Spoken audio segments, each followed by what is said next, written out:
est important à un moment donné, en particulier autour de 40 ans, entre 40 et 50 ans, à prendre conscience finalement qu'on vieillit.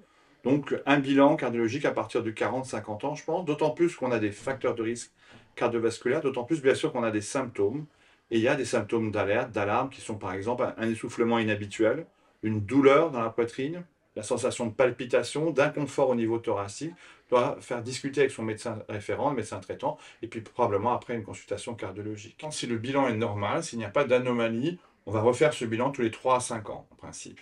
Et dans ce bilan cardiovasculaire, on va intégrer donc l'interrogatoire, le médecin référent, le plus souvent, le médecin qui prend en charge la maladie VIH, doit interroger le patient sur ses symptômes, et puis après prendre une pression artérielle. C'est très important car l'hypertension est un facteur de risque, on le connaît.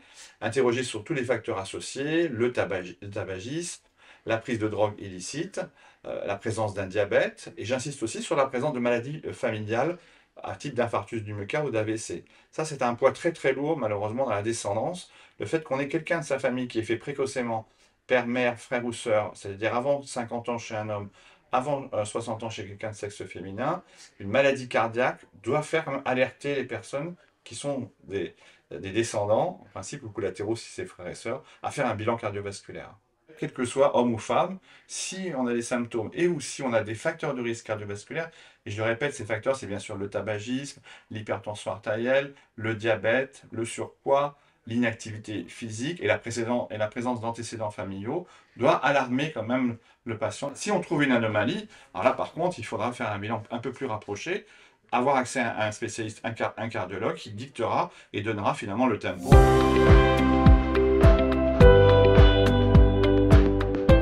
Probablement que le fait d'avoir été infecté il y a très longtemps, d'avoir pas eu immédiatement un traitement, hein, et d'avoir eu pendant un certain moment un nadir de CD4, un taux très bas de CD4, fait qu'on est plus à risque que quelqu'un qui aurait été infecté récemment, qui a eu un traitement et qui finalement qui n'a pas eu d'immunodépression maintenant. Et heureusement, quand on découvre une séropositivité, on introduit un traitement immédiatement antirétroviral. Et probablement que ça fait vraiment diminuer le risque cardiovasculaire chez les patients. Les traitements, ceux qui ont été anciennement infectés et qui ont été en particulier exposés aux médicaments d'ancienne génération, qu'on appelle les antiprotéases par exemple, sont plus à risque, c'est vrai, d'avoir un infarctus du myocarde en particulier. D'autant plus que ces antiprotéases peuvent entraîner une anomalie biologique, une anomalie dans le sang, qui est l'augmentation du cholestérol. Pour les nouvelles générations, en particulier pour les anti-intégrases, qui sont maintenant nettement majoritairement prescrits, ce risque n'a pas été montré d'événements cardiovasculaires. Ce qui a été montré, c'est que pour certaines molécules et pour certaines typologies de patients, en particulier les patients d'Afrique subsaharienne, et en particulier les femmes, on a une nette augmentation du poids, une prise de poids.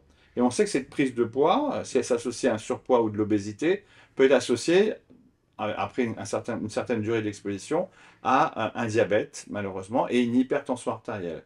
On sait que même si on a une charge virale indétectable pour le VIH, il reste encore dans des cellules cachées, cellules qu'on appelle les réservoirs du VIH, et on sait que le fait d'avoir ces cellules réservoirs peuvent provoquer probablement une inflammation chronique, mais on sait qu'il y a une association assez forte entre inflammation et risque cardiovasculaire, en particulier risque d'infarctus du myocarde. On a remarqué que les gens qui faisaient un infarctus du myocarde ou un AVC avaient plus souvent de l'hypertension artérielle, étaient plus souvent des fumeurs, avaient plus souvent un diabète, une obésité, une sédentarité et des facteurs familiaux précoces de ces maladies.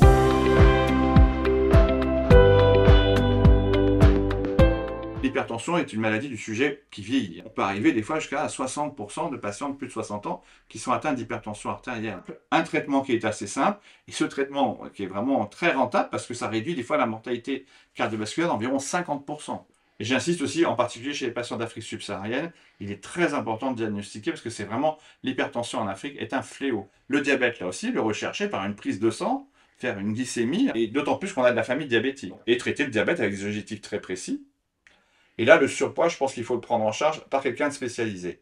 Une diététicienne ou un nutritionniste pour se faire aider. Et puis aussi l'exercice physique. C'est vrai qu'on recommande 30 minutes par jour d'exercice physique plutôt intense. Et on sait que ça réduit les risques cardiovasculaires de façon assez majeure et importante. Là encore, ne pas faire n'importe quoi. Et surtout, on recommande après 50 ans, dès qu'on veut faire des efforts physiques intenses, d'aller voir un cardiologue, justement. Avant une reprise de l'activité physique chez quelqu'un de plus de 50 ans, on va faire une épreuve d'effort souvent. Et puis il y a l'arrêt du tabac, bien sûr.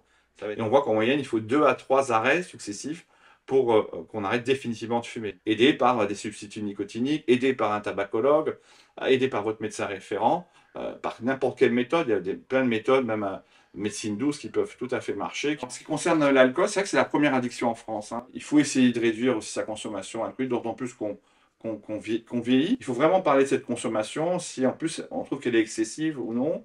Parce que des fois, il y a encore des gens qui boivent 1 litre de vin par jour et qui disent bah non, c'est pas grand-chose.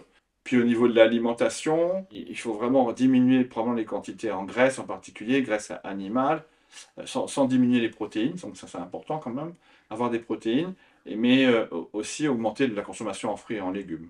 Vous allez diminuer l'absorption en plus des graisses grâce à ces végétaux, à ces légumes, et avoir une meilleure digestion en plus, donc c'est tout bénef.